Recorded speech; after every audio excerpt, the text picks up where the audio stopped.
तो हम जो सेक्शन कंसिडर करते हैं वो हम सिलेंडर कंसिडर करते हैं स्ट्रेस स्ट्रेन टेस्ट के लिए, और जो उसका रेशियो होता है लेंथ टू डाया रेशियो होता है दिस 4। क्लियर यहाँ तक? उसके बाद हमने क्या किया, हमने टेस्ट परफॉर्म किया अपना, और हमने हमारे जो जो डेटा है उसको in form of graph plot किया। ठीक है, लोड की एप्लीकेशन की वजह से क्या वेरिएशन आया हमारा स्ट्रेस पे, क्या वेरिएशन आया हमारे स्ट्रेन पे।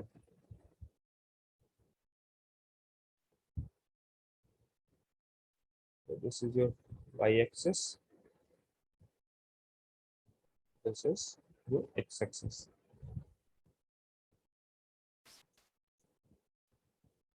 तो this is a purely experimental data, हमने एक्सपेरिमेंट परफॉर्म किया, ठीक, और उसके बाद जो भी हमारा रिजल्ट आया उसे हमने क्या ग्राफ के फॉर्म में प्लॉट करते चले गए।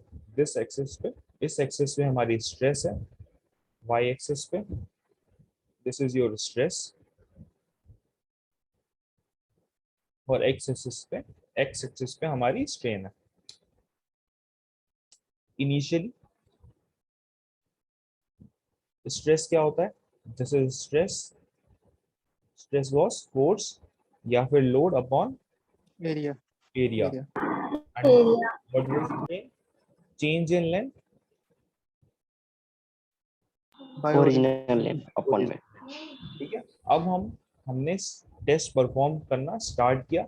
स्टार्टिंग पे हमारा लोड कितना होगा, हमने लोड ग्रेजुअली इंक्रीज किया, अगेन धीरे धीरे हम लोड को इंक्रीज कर रहे हैं। सबसे पहली जो चीज बताई थी, अब स्ट्रक्चरल मैकेनिक्स में हम क्या करते हैं, हम लोड को धीरे धीरे इंक्रीज करते हैं ताकि बॉडी के अंदर धीरे धीरे डिफॉर्मेशन प्रोड्यूस हो, और जब वो इक्विलिब्रियम पे आ जाती है तब हमारी ये एनालिसिस होती है। So time t equals to 0 पे हमने लोड को क्या रखा, 0। तो इस पॉइंट पे हमारा स्ट्रेस कितना हो जाएगा, 0 जीरो। तो at this point our stress will be 0। तो हम किस पॉइंट पे, अभी हम यहाँ पे हैं, ओरिजिन पे। क्लियर? फिर ग्रेजुअली हमने लोड को बढ़ाना स्टार्ट किया, ठीक, हमने लोड को इंक्रीज किया। This is t is equals to after time, कुछ किसी टाइम पे 1 मिनट, लोड हमने क्या कह दिया, सपोज x किलो न्यूटन का हमने लोड अप्लाई किया। जैसे जैसे धीरे धीरे हम लोड बढ़ाते चले गए तो स्ट्रेस में इंक्रीज हुआ, और ये भी फाइंड किया गया कि जैसे जैसे स्ट्रेस में इंक्रीज हो रहा है उतना ही चेंज हमारे स्ट्रेन में आ रहा है। ठीक है, तो इसको हम किस फॉर्म में रिप्रेजेंट कर सकते हैं कि जितना ही चेंज हमने स्ट्रेस में किया उतना ही चेंज हमारे स्ट्रेन में आया। क्या हम इसे स्ट्रेट लेंथ स्ट्रेट लाइन से रिप्रेजेंट कर सकते हैं कि हमने जितना हम चेंज किया, जितना हमने हमारा चेंज स्ट्रेस में आया उतना ही हमारा चेंज स्ट्रेन में आया। ठीक, तो ये हमारी स्ट्रेट लाइन हुई एक पॉइंट तक। Suppose this is a point तक, हम ए पॉइंट तक जब तक हमने ए पॉइंट, ये वाला जो भी लोड होगा पीए, उस पीए लोड तक गए, जैसे हमने इंक्रीज किया 0 kilonewton, 1 kilonewton, 3 kilonewton, 4 kilonewton, 5 kilonewton, suppose 5 kilonewton load तक हमें ये पता चला कि जितना ही चेंज हम स्ट्रेन में आ रहा था उतना ही चेंज हमारे स्ट्रेस में आया। ठीक, तो हमने उसको स्ट्रेट लाइन से रिप्रेजेंट कर दिया और इस पॉइंट को हमने कह दिया ए पॉइंट। तो this is our A point. यहाँ पे जितना चेंज हमारा स्ट्रेस में आ रहा था उतना ही चेंज हमारा स्ट्रेन में पाया गया। अगेन फर्दर जब हम फिर से हम लोड आगे इंक्रीज किया, इसके आगे हमने लोड को इंक्रीज किया, सपोज यहाँ पे हम 5 न्यूटन लोड अप्लाई किया था, अब इससे ज्यादा लोड इंक्रीज किया, तो अब हमें दिखा कि जो चेंज आया था स्ट्रेस और स्ट्रेन में वो सेम नहीं आ रहा था। ठीक, इट मे बी एनीथिंग, ज्यादा चेंज आ रहा हो स्ट्रेस में और कम चेंज आ रहा हो स्ट्रेन में। ठीक, तो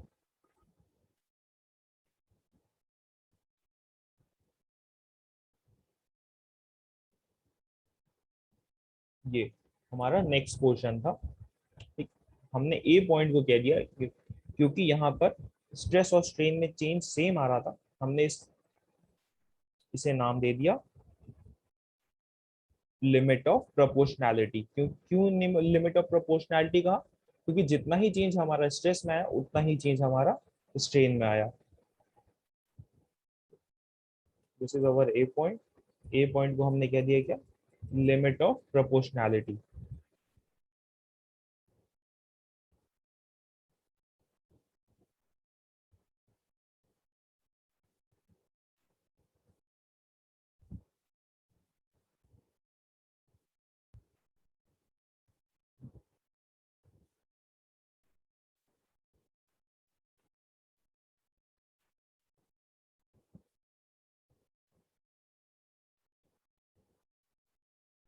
this is limit of proportionality. Further अब जो इसके बाद हमने जितना लोड चेंज किया दोनों में वेरिएशन सेम नहीं निकल पाया। इट वाज एक्सपेरिमेंटल डेटा, हमने एक्सपेरिमेंट किया और फिर फाइंड किया पॉइंट तक।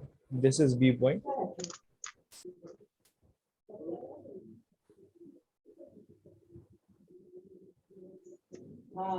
This is termed as elastic limit. इस लिमिट तक हमें ये पता चला कि हम जब भी लोड बढ़ा रहे थे हमारा वेरिएशन सेम नहीं निकल के आया। इलास्टिक लिमिट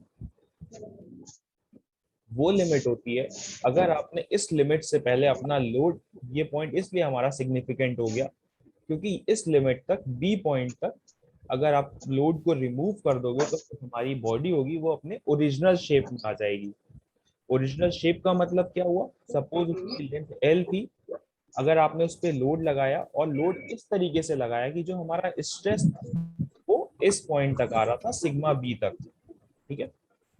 अगर इस पॉइंट तक स्ट्रेस रहा उस बॉडी के अंदर और फिर उसके बाद आपने लोड को रिमूव कर दिया तो बॉडी जो अपनी ओरिजिनल लेंथ है एल लेंथ वो उसको रीगेन कर लेगी।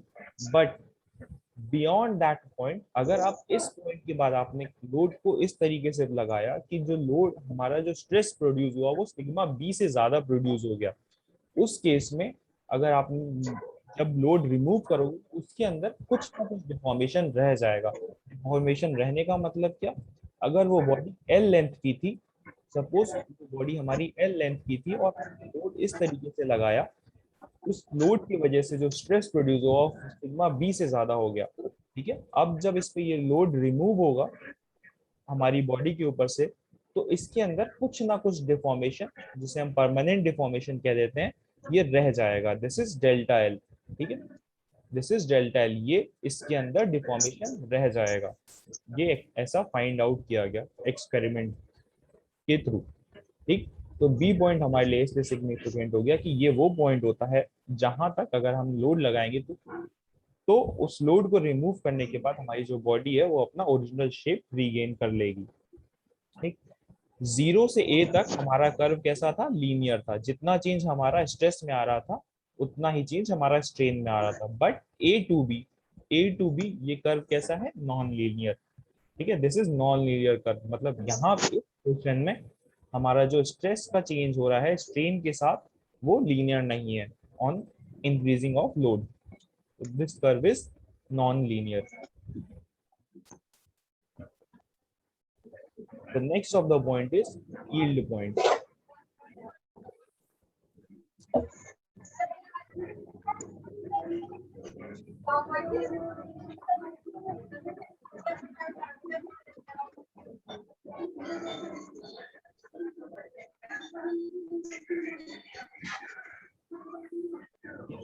Non-linear हो गया हमारा portion. The next of the point is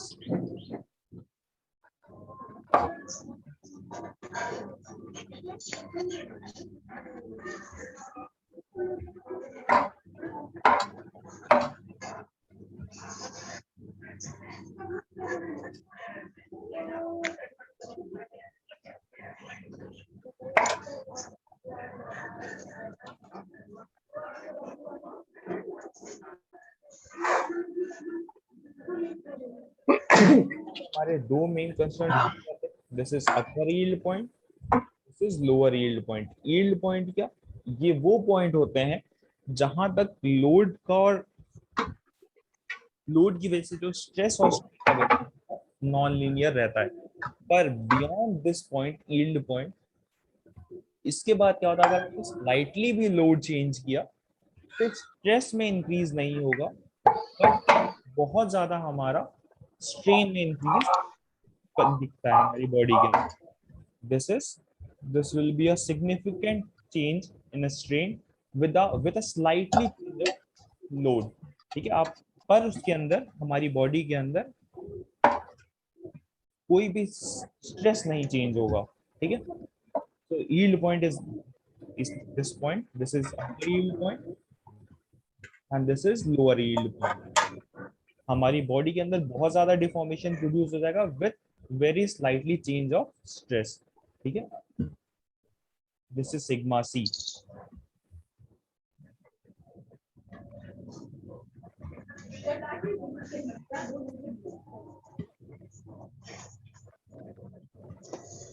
this is क्या देते हैं सी.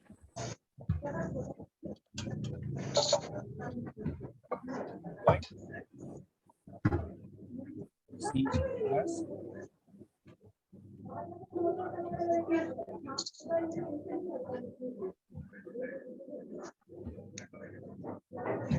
स्ट्रेस करस्पॉन्ड करेगी यील्ड पॉइंट के करस्पॉन्डिंग, उसे हम यील्ड स्ट्रेस भी कह देते हैं. And the portion this is C D.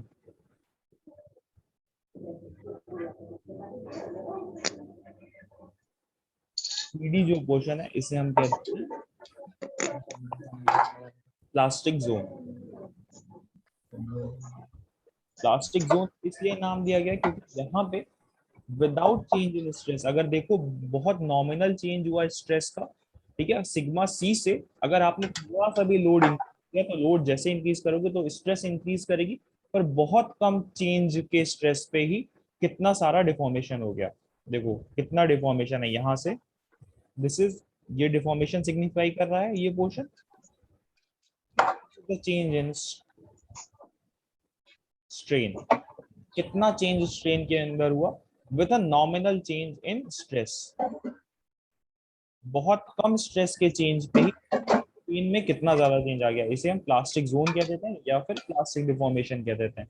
ठीक. आफ्टर डी पॉइंट के आने के बाद जब इसके अंदर कंसिडरेबल ये लिमिट हमारी खत्म हुई, एक्सपेरिमेंट जब हमें पता चला, हमने लोड लगाया उसके अंदर प्लास्टिक डिफॉर्मेशन हो गया. बट अब इसके बाद क्या होता है कि मॉलिक्यूल्स जो होते हैं बॉडी के वो अपने आप को रीअरेंज कर लेते हैं क्योंकि इनके अंदर कंसिडरेबल अमाउंट ऑफ डिफॉर्मेशन आ जाता है. इसके बाद क्या होता है जब ये अपने आप को रीअरेंज कर लेंगे अपने स्ट्रक्चर के अंदर तो ये फिर अगेन ये रेजिस्टेंस प्रोवाइड करना शुरू कर देते हैं. ठीक है. ये फिर फाइंड आउट किया गया कि जैसे जैसे आपने फिर अगेन इस पॉइंट के बाद आपने लोड इंक्रीज किया, इस जोन में बिना कोई लोड इंक्रीज के ही आपको इतना डिफॉर्मेशन मिल गया. पॉइंट सी से पॉइंट डी तक without any change in stress आपके अंदर इतना डिफॉर्मेशन मिला. डी पॉइंट के बाद जब आपने लोड लगाया, सपोज बी से लेकर के सी पे हम 10 किलो न्यूटन पे पहुंचे, हमने 10 किलो न्यूटन से 11 किलो न्यूटन का ही लोड लगाया तो आपको एक्स अमाउंट का डिफॉर्मेशन मिल गया. जब एक्स अमाउंट का डिफॉर्मेशन मिल गया बॉडी इक्विलिब्रियम में आ गई. ठीक है. इस पॉइंट पे हमारी फिर बॉडी इक्विलिब्रियम में आ गई. उसके बाद हमने फिर से अगेन लोड जब अप्लाई किया तो अगेन ये हुआ कि अब वो बॉडी डिफॉर्म नहीं कर रही थी कॉन्टिन्यूसली उसी रेट से जिस रेट से सीडी में कर रही थी, पर यहाँ पे हुआ कि अब ये रेजिस्टेंस प्रोवाइड करती है टू द अप्लाइड लोड. इसकी वजह से क्या होगा, अब रेजिस्टेंस प्रोवाइड कर रही है तो जितना आपने स्ट्रेस इंक्रीज किया अगेन ये इंक्रीज करता चला जाएगा हमारा कर्व. और एक पॉइंट आएगा जब ये अपना अल्टीमेट लोड या फिर अल्टीमेट पॉइंट अचीव कर जाएगा. इस पॉइंट तक ये कर्व तो हमारी बॉडी की मैक्सिमम लोड ले सकती है.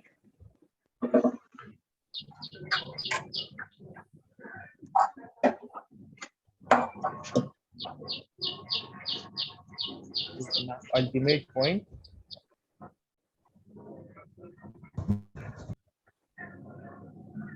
E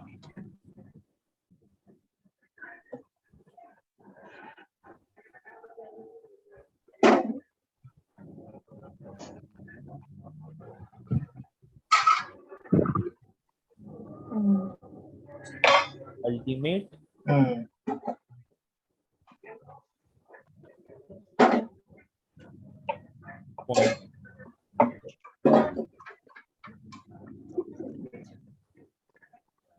और डी में क्या हो रही है, हमारी body load,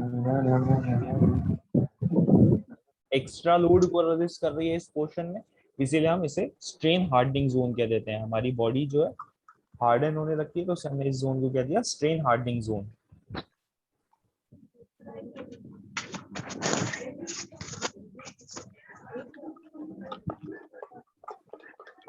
this zone is strain hardening zone.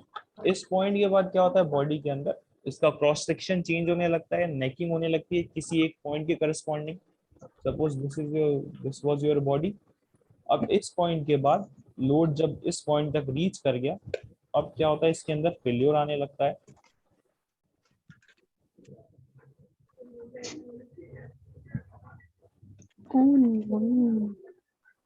So, इस पॉइंट के बाद इसके अंदर this is your original body.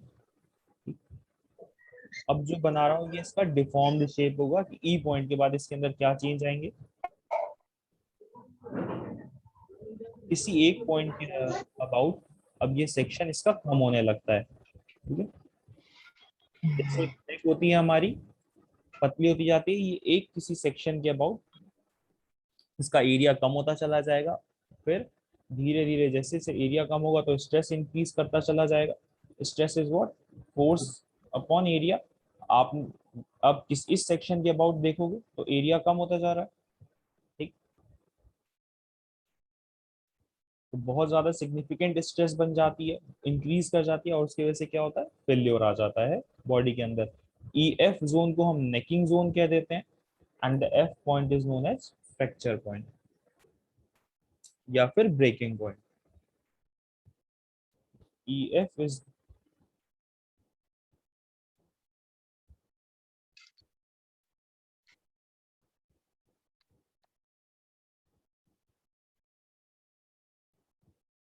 EF, this is necking zone। Necking क्यों, हमारी नेक की तरह इस किसी एक सेक्शन पे एरिया कम होता चला जाता है, इसीलिए हमने इसे कह दिया necking zone. And F point is known as fracture point या फिर ब्रेकिंग पॉइंट।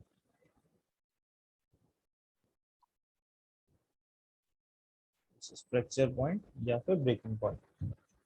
क्लियर?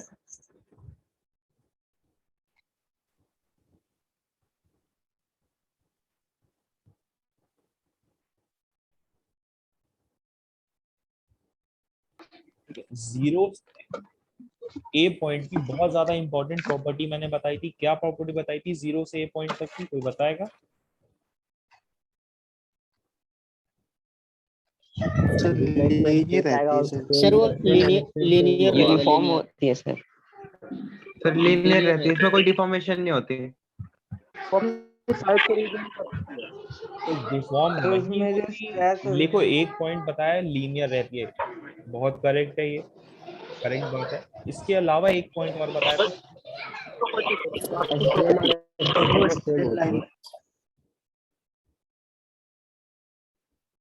ठीक है, दिस इज सर डिफॉर्मेशन नहीं होती। डिफॉर्मेशन होती है। ये बोला था क्या कि इस पॉइंट तक जितना ही चेंज हमारा लोड की वजह से स्ट्रेस में आ रहा है, उतना ही चेंज हमारा स्ट्रेन में आएगा। स्ट्रेन में होगा। ठीक, यस सर ये जब सर लीनियर होगा सर।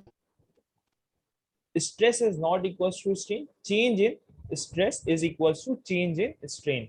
ठीक है, देखो स्ट्रेस और स्ट्रेन बराबर कैसे हो जाएगा, ये दोनों यूनिटलेस क्वांटिटी है।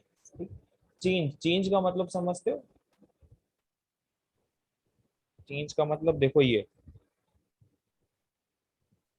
मैंने इसे लीनियर कहा, दिस इज लीनियर चेंज। देखो ये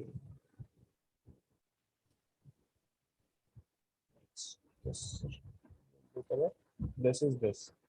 ठीक है, चेंज जितना स्ट्रेस में हो रहा है, सपोज यहाँ 0 से लेकर के आप 2 यूनिट तक आए, ठीक है, तो कितना चेंज इन स्ट्रेस हुआ? Change in stress is what? 2 unit 2 final minus initial, कितना? 2 यूनिट का। ठीक है, स्ट्रेस की यूनिट क्या होती है? Newton per mm square. ठीक है, इसका चेंज 2 यूनिट का हुआ। अगेन जैसे जैसे लोड बढ़ा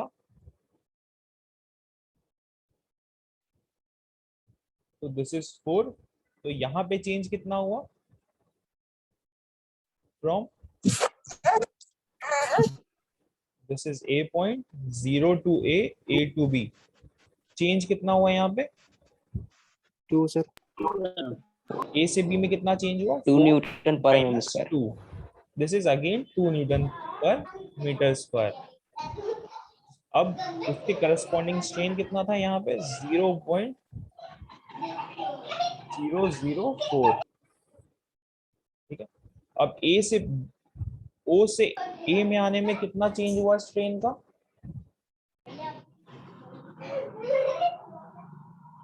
यहाँ से यहाँ आने में कितना चेंज हुआ स्ट्रेन का 0.004, ठीक है।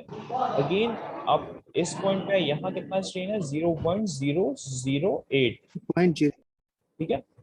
तो अब सर, 0.00 अब B से A आने में कांस्टेंट है कितना सर चेंज हुआ 0.0 दिस इज 0.004, ठीक है। इसका ये मतलब हुआ, तो वो पॉइंट जहां पे जितना चेंज आपका स्ट्रेस में आ रहा है उतना ही चेंज स्ट्रेन में आता रहे, तो उस पॉइंट को हम क्या कह देते हैं लिमिट ऑफ प्रोपोर्शनैलिटी, ठीक है। This is A point. इसके जस्ट ऊपर एक और पॉइंट बताया था, उस पॉइंट को क्या बोला था मैंने elastic limit.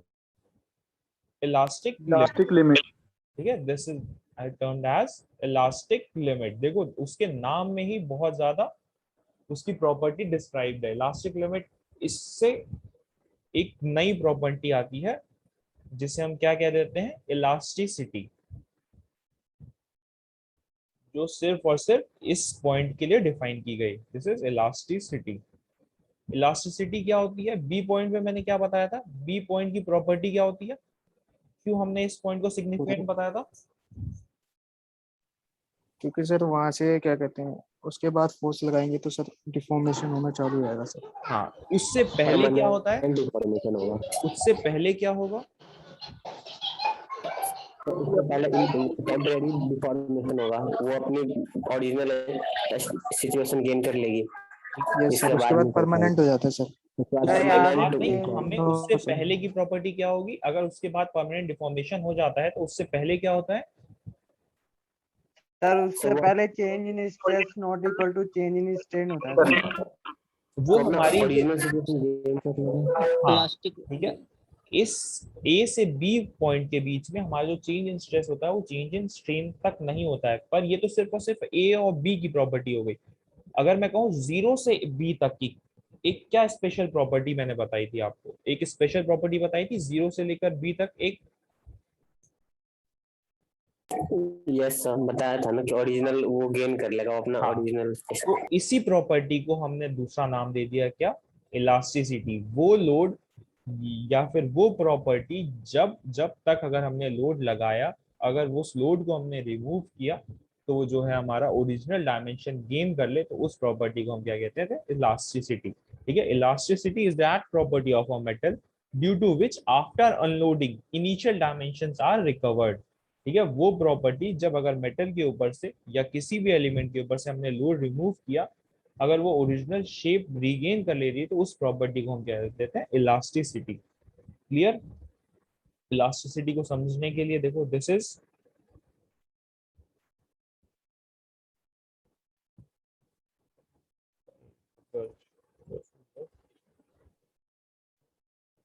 First axis, y axis, this is our x axis। अब मैं इन जनरल कर्व बता रहा हूँ, अब आप समझ लेना। हमने ब्रीफ में डिस्कस किया हुआ पीछे कौन सा पोर्शन कितना लीनियर है, हमें सिर्फ और सिर्फ बी पॉइंट तक जाना था, तो मैं सिर्फ और सिर्फ बी पॉइंट तक कर्व बना रहा हूँ। बाकी सेम कर्व पूरा जो पिछला बनाया वो वैसा ही कर्व बनेगा, ए पॉइंट तक लीनियर होगा, बी से ए तक नॉन लीनियर होगा, ठीक है। अब मेरा मेरा कंसर्न वो नहीं है कि मैं आपको कर्व बताऊं, अब मेरा कंसर्न है इलास्टिसिटी समझाना आपको, ठीक है। तो मैं उस पर फोकस कर रहा हूँ। अब देखो हमने कर्व बनाया, this is stress, this is here on x axis is strain. हमने लोडिंग अप्लाई की, ये हमारी लोड इंक्रीज करते चले गए इस पॉइंट तक अगर आपने लोड को लगाया सच दैट जो स्ट्रेस है सिग्मा बी पे है, बी तक पहुंचा। अगर आपने इस पॉइंट तक अपने लोड को रिमूव कर दिया तो बॉडी जो है हमारी क्या अपना ओरिजिनल शेप रीगेन कर लेती है। ठीक है, इस प्रॉपर्टी को कह देते हैं हम इलास्टिसिटी। ठीक, इलास्टिसिटी वो प्रॉपर्टी है मेटल की, elasticity is that property of a metal. लिख लो जिसको जिसको लिखना है कि elasticity is that property of a metal due to which after unloading initial dimensions are recovered. ठीक, अब अगर मैं कहूं कि हम अगर लोड जो है हमारा हम बी पॉइंट से ज्यादा बढ़ा रहे थे तो मैंने क्या कहा था इसके अंदर परमानेंट डिफॉर्मेशन रह जाएगी। तो परमानेंट डिफॉर्मेशन कैसे रह जाएगी, तो जो उसका अनलोडिंग का कर्व होगा जो मैंने येलो से मार्क किया हुआ है इसका लोडिंग का कर्व है। जब आपने लोड रिमूव कर दिया अगेन ये सेम कर्व वापस फॉलो कर लेगी, तभी तो इसके ओरिजिनल डायमेंशन जीरो हो गई। स्ट्रेन इसके अंदर कितना हो गया, जीरो हो गया लोड रिमूव करने पे। पर सपोज आपने लोडिंग जो की इस जोन के बाहर की,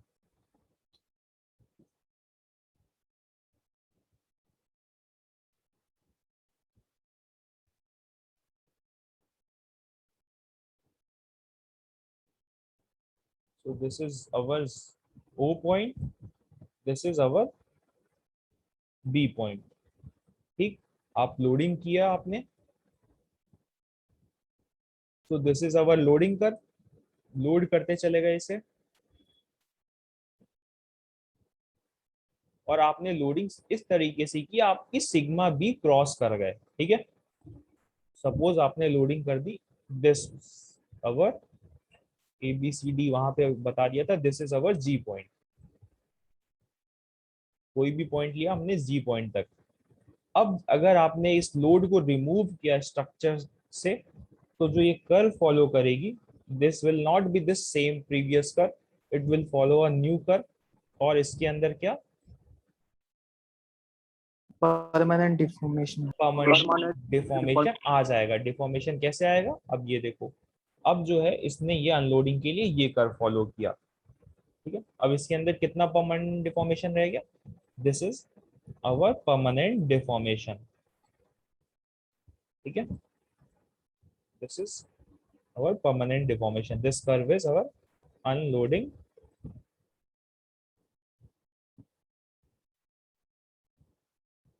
curve। अनलोडिंग कर्व का क्या, हमने लोड को रिमूव कर दिया, this is our loading curve.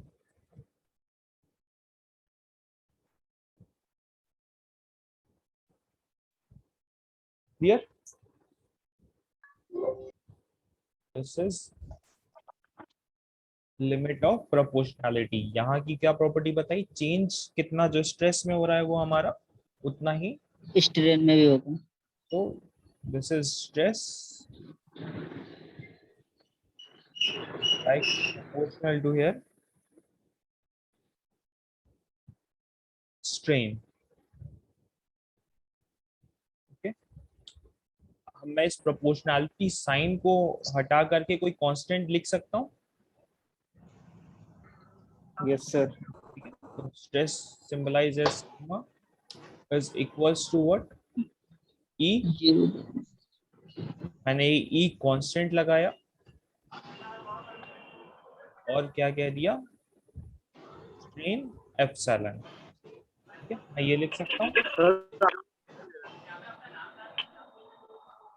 हाँ सर आपकी लिखाई स्क्रीन पर दिखाई नहीं दे रही है।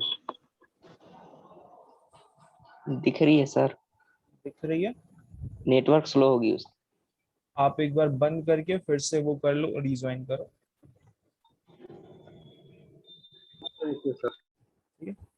सो मैं ये कह सकता हूँ sigma is equals to E into epsilon. ये चीज जिस साइंटिस्ट ने दी उसे हम क्या कह देते हैं, इन्हें हम कह देते हैं हुक। और इनकी ये लॉ थी इसीलिए इनके नाम पे ये लॉ पड़ गई, इसे कहा गया हुक्स लॉ कि जो हमारा स्ट्रेन है वो स्ट्रेस है वो हमारे स्ट्रेन के प्रोपोर्शनल होगा कहाँ पर, लिमिट ऑफ प्रोपोर्शनैलिटी तक। ठीक है, ये वैलिड कहाँ तक होगी, लिमिट ऑफ प्रोपोर्शनैलिटी तक। ठीक है, अगर हमारा अप्लाइड लोड इस तरीके से है कि जो हमारा जो स्ट्रेस है वो हमारी लिमिट ऑफ प्रोपोर्शनैलिटी को एक्सीड नहीं कर रहा, ठीक है, तो उस केस में जो हमारा स्ट्रेस होगा वो स्ट्रेन के प्रोपोर्शनल होगा with a constant E.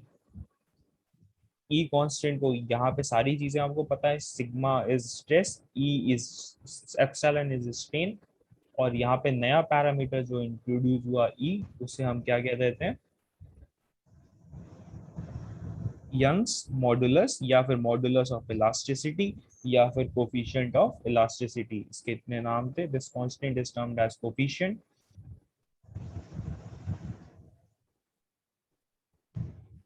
Coefficient of elasticity,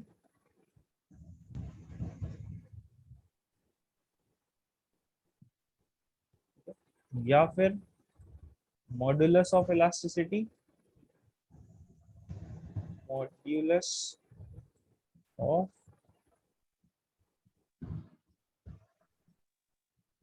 elasticity, या एक और नाम था यंग्स मॉडुलस। मॉडुलस।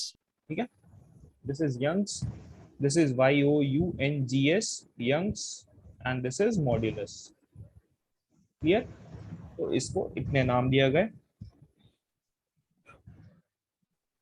इससे हम ये हमारी हुक्स लॉ हो गई।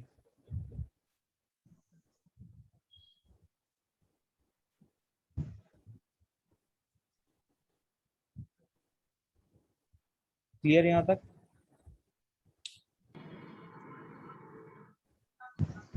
किसी को यहां तक के कुछ भी बताना है, रिपीट करना है?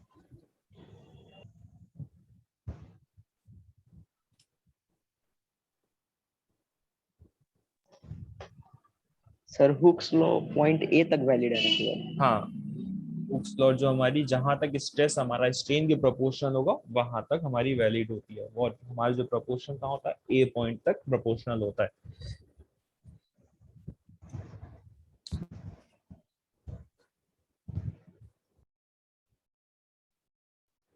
A circular steel bar of 20 mm diameter, this is of diameter 20 mm, carries a tensile load of, carries a tensile load of, this is carries a tensile load of 30 kilonewton, 30 kilonewton. A circular steel bar of 20 mm diameter carries a tensile load of 30 kilonewton. Find the tensile stress, find the tensile stress in the bar and the elongation in a length of, elongation in the length of 300 mm, elongation, second चीज find करनी क्या करनी है, elongation in a length of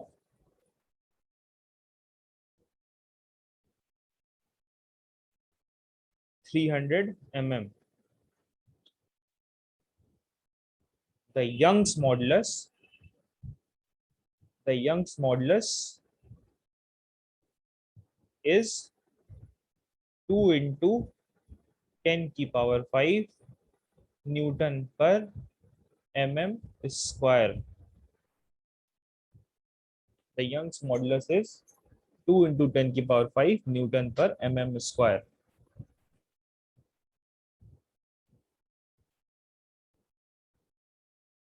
question clear है सबको?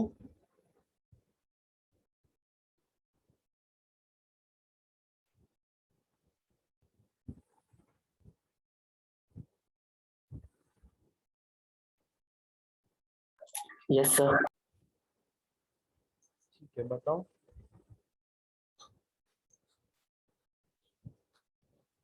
एक minute देता हूँ, खुद से करो फिर करते हैं।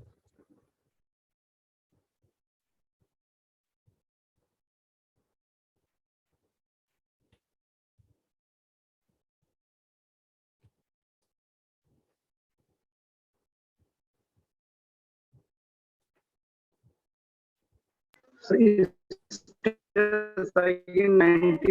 95.54 Newton चार। meter mm. आप चैट सेक्शन में लिख दो, आपकी आवाज वैसे बहुत ज्यादा वो कट हो जाती है, ठीक है, तो चैट में लिख दो, मैं देख लूंगा वहीं पे जो भी बोल रहे हो।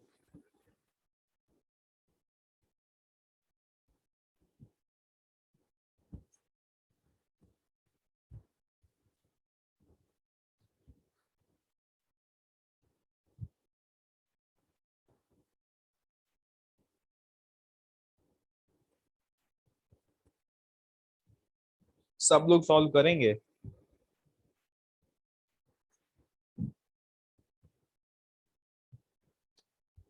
चलो स्टार्ट करते हैं, ठीक है।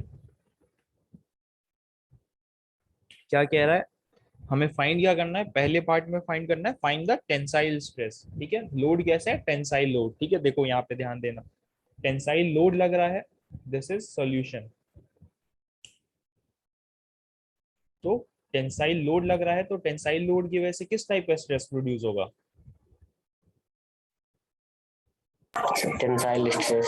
Tensile question stress. में भी क्या फाइंड क्या कह रहा है, दिस इज टेंसाइल स्ट्रेस। तो मतलब आपकी थ्योरी से सिंक करते चलो, देखो टेंसाइल लोड लग रहा है तो किस टाइप का स्ट्रेस होगा।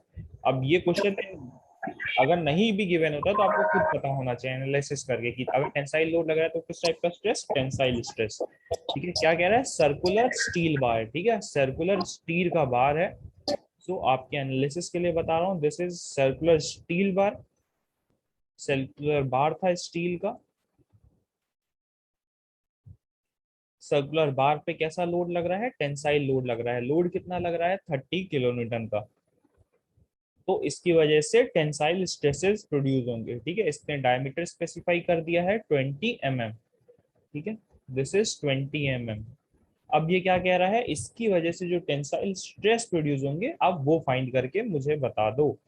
कैसे फाइंड करोगे, ए पार्ट है हमारा tensile stress. Tensile stress, stress is what, stress कैसे डिफाइन किया, force, this is force upon area. Area, this is force upon area. Force कितना गिवन है हमें, 30 kilo Newton. 30 kilo Newton, kilo Newton को किस में हमने चेंज किया, न्यूटन में। दिस इज 10 की पावर, एक न्यूटन में कितने किलो, एक किलो न्यूटन में कितने न्यूटन होते हैं, 1000। जी सर। ठीक है। 1000। 30 इंटू 10 की पावर 3 न्यूटन। ये अब हमारी यूनिट हो गई किसमें, न्यूटन में। एरिया कितना दिया हुआ है इसका, डायमीटर स्पेसिफाई पाई किया हुआ है 20, तो एरिया कितना हो जाएगा, pi r square 10 into 10 sir। Pi into 20 square by 4, this is sir mm square. हाँ बताओ,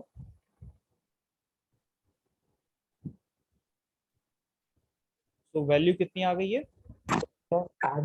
आगे आंसर। तो ये वैल्यू सर 95.45 आता है सर। 95.45 0.45 यूनिट क्या होगा इसकी, न्यूटन पर Newton per mm square. mm square, clear. Sir मेरे को आ रहा है सर पाई की वैल्यू पुट नहीं करेंगे सर, क्या सर मेरे को आ रहा है पाई की वैल्यू पुट नहीं करेंगे। भाई, ये आपने सॉल्व करके ही बताया होगा ना, इसको डिवाइड करना होता है।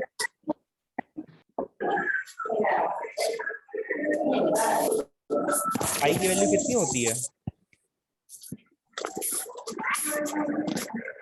सर वो 3.14 लेनी पड़ेगी या 22/7? दोनों में तो अंतर 22 आता है है। क्या, अगर 22/7 लेते हो तो कितना आता है, चाहे चेक करो, 3.14 लेते हो तो क्या अंतर है दोनों में। 22/7 कितना होता है, सर 22/7 पे 95.45 आता है सर। हाई 4 आ रहा है सर, 95.54 की वैल्यू कितनी होती है, 95.45 आ रहा है 22/7 लेने पर 95.45 95.45 और 3.1 ले रहा हूँ, 95.50, 3.14 ले रहा हूँ सर। ठीक है। दोनों वन बहुत दोनों सेम है, चाहे 22/7 ले लो या फिर आप 3.14 ले लो, दोनों से दोनों one and the same thing, ठीक। Yes, this is our first part. Second part क्या कह रहा है?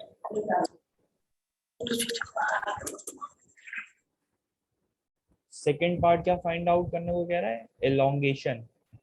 This is elongation in a length of 300 mm. elongation यहाँ फाइंड करने को क्या कह रहा है? ये पहले ये बताओ.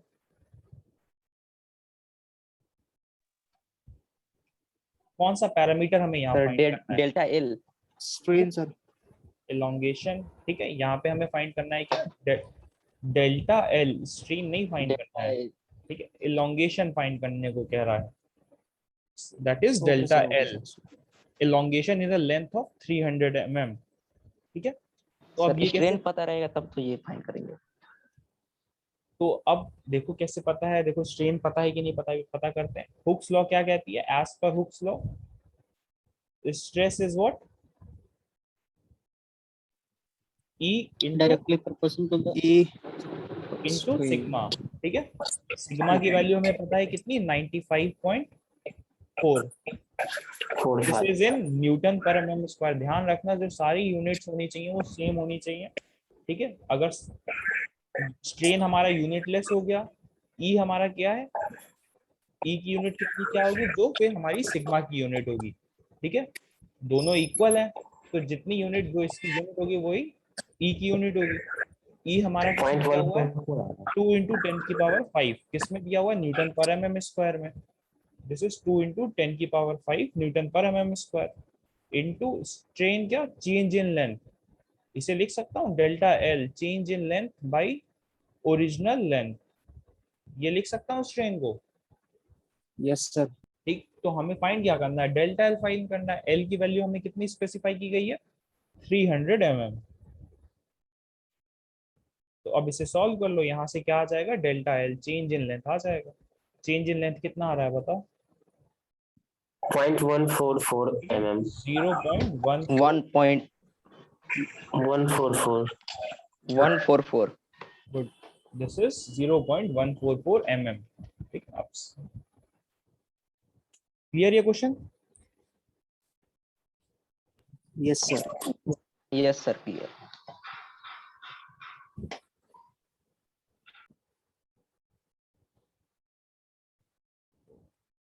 क्वेश्चन और देखते हैं.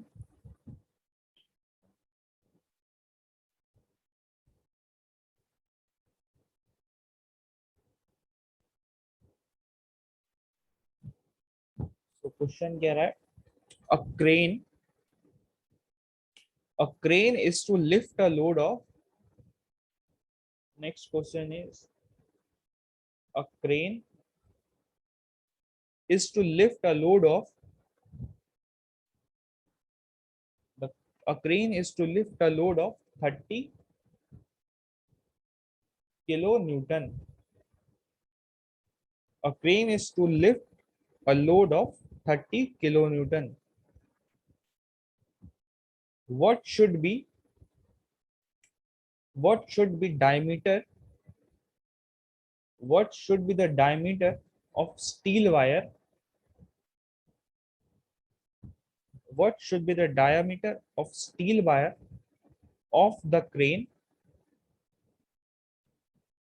so that the stress produced in the wire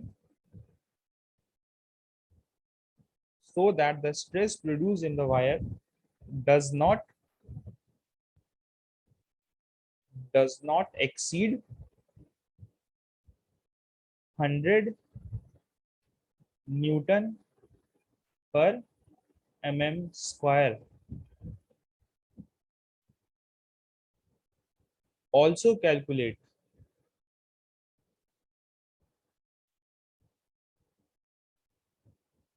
the elongation.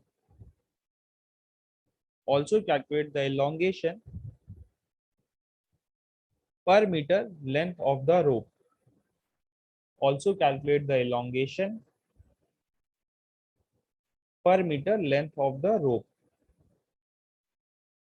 Young's modulus or the modulus of elasticity is 2 × 10 की power 5 newton per mm square.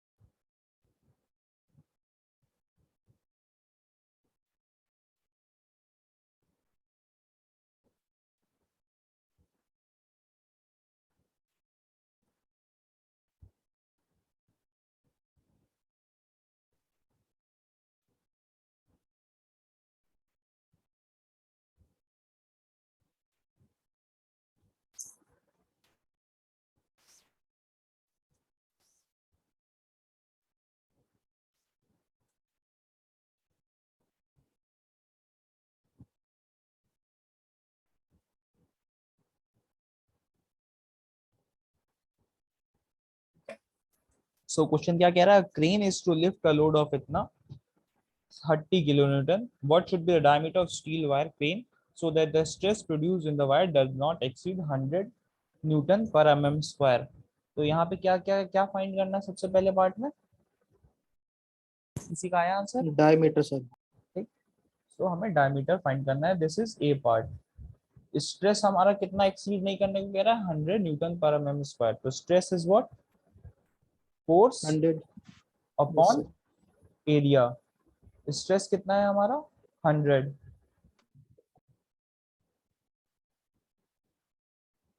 Stress is sir 100। Diameter और ये 19.54। देखते हैं कितना आता है। This is load is what, 30 kilonewton. 30 kilonewton को convert किया किसमें, न्यूटन में। दिस इज 10 की power 3 newton divide by area. Section कैसा है, a steel what would be diameter. Diameter पूछ रहा है तो सर्कुलर सेक्शन हो गया। सर्कुलर सेक्शन क्या, पाई डी स्क्वायर बाई 4। तो यहां से डायमीटर कितना आ गया, 19.54। This is 19.54। किस यूनिट क्या है इसकी, millimetre. This is mm। Now the second part में क्या कह रहा है ये, सेकंड पार्ट में कह रहा है calculate the elongation per metre length of the rope. कितना एलोंगेशन हो रहा है पर मीटर लेंथ के लिए, ठीक है। तो इसमें फाइंड क्या करना है, डेल्टा एल। जब मैंने स्ट्रेन डिफाइन किया था तो स्ट्रेन को कैसे डिफाइन किया था, ध्यान दो, delta L by L, del L by L. Change in length per metre length, यही पैरामीटर डिफाइन किया था ना वहां पे। Yes sir. Yes sir. ठीक है, तो ये क्या कह रहा है, calculate the elongation per metre length of the rope. Elongation क्या हुआ, delta L per metre length, per metre length. क्या कौन सा पैरामीटर फाइंड करने को कह रहा है, स्ट्रेन। ठीक, अब पता चला। देखो लैंग्वेज कैसे चेंज हो जाती है। So stress is what, E into epsilon. Sigma में दिया हुआ है कितना, 100। E की वैल्यू कितनी है हमारी, 2 इंटू 10 की पावर 5। 2 इंटू 10 की power 5। This is in newton per mm square, this is also in newton per mm square into strain. तो स्ट्रेन कितना आ गया, 50 into 10 to power minus 5। 50 into 10 की पावर माइनस 5। -5। क्लियर। अब हम अपना इलोंगेशन निकाल सकते हैं क्या, यहाँ पे हमारा क्वेश्चन खत्म हो गया, पर क्या हम इलोंगेशन निकाल सकते हैं। This is delta L elongation for 1 metre length. This will be what, अगर मुझे इलोंगेशन निकालना है 1 मीटर लेंथ के लिए कितना इलोंगेशन आ जाएगा, 50 इंटू 10⁻⁻5। 1 मीटर में कितने mm हो जाएंगे, 1000। This is 1000 mm। कितनी वैल्यू आ गई है, 15 to 10 to power minus 2. या फिर 0.5 mm. So this will be what our sir elongation. 0.05 होगा ना?